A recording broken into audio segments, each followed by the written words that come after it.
वेरूळ येथील महास्वच्छता अभियानात आमदार प्रशांत बंब सहभागी. महाशिवरात्रीनिमित्त वेरूळ येथे राबवण्यात आले महास्वच्छता अभियान. म्हणजे महाशिवरात्र आहे आणि महाशिवरात्रच असल्यानंतर साफसफाई असायला पाहिजे असंही नाही. देवाला स्वच्छता प्रिय आहे. मी या निमित्ताने दुकानदार, सन्माननीय सर्व पुजारी आणि सर्व भक्तगण या तिघांना अशी विनंती करेल, पुजारी महोदयांना ही विनंती करेल की देवाला, महादेवांना चंदनाचे जे हे पाले वगैरे फ्रेश ते जर तिथं टाकायला परवानगी नाहीये तर ते तिथे टाकायला मनाई करावी, जेणेकरून इकडे घाण होणार नाही. आणि जे दुकानदार आहेत, विक्रेते, त्यांनी प्रत्येकाच्या ठिकाणी डस्टबिन ठेवून, डम्पिंग ग्राउंड जवळच आहे तिथे नेऊन टाकावं. ते रस्ता असं रस्त्यावर किंवा कुठेही टाकून देतात कोपऱ्यावर, ते बरोबर नाही. भक्तगणांना विनंती आहे, त्यांनी सुद्धा आपापला कचरा एकतर आपल्या बरोबर न्यावा, थोडासा असतो तो, किंवा त्यांनी इथे कचरा कुंड्या ठेवलेल्या आहेत, थोडी दूर जरी असेल 100-200 फुटावर, 500 फुटावर, तर प्रत्येक ठिकाणी ते शक्य नाही, कारण की दुकान पण आहे.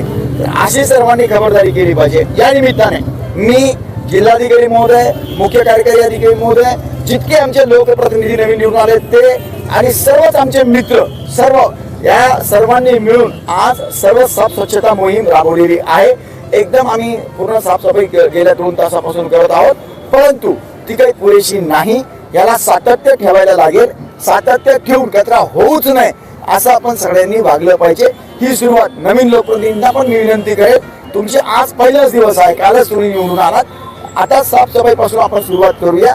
हीच तुम्हाला शुभेच्छा. आता भाऊ, एकीकडे बघितलं आपण सर्व दुकानदारांची भेट घेतली, सर्वांना सूचना देखील दिल्या, पण या सूचनेचं पालन जर नाही केलं तर कठोर कारवाई होईल का दुकानदार? बघा, आम्ही सर्व दुकानदारांना व्यक्तिशः जाऊन भेटलो, तुमच्या समोर सर्वांना विनंती केली.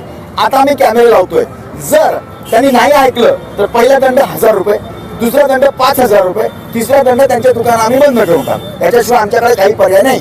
सांगितलं, समजावून सांगितलं, केलं, त्यांना जर वाटलं अंधारात आम्ही टाकून देऊ, काहीतरी करू, तर आमच्याकडे कॅमेरा आहेत, आमचे छुपे कॅमेरे काम करतील. त्यांना आम्ही पुराव्यासह त्यांच्यावर ऍक्शन घेऊ. महाशिवरात्रीनिमित्त भावी भक्तांना काय संदेश द्या? भावी भक्तांना मी हे संदेश देईन, भगवंताला आपलं स्मरण प्रिय आहे. त्यांना आपण नामस्मरण, त्यांची महादेवांचं जर तुम्ही बघितलं, त्यांना ध्यानस्थ असतात कायम ते, तर आपण ती भक्ती सुद्धा आपल्यामध्ये ओतप्रोत करून त्यांनी दर्शन सगळ्यांचे घ्यावे. हीच मी त्यांना शुभेच्छा देतो.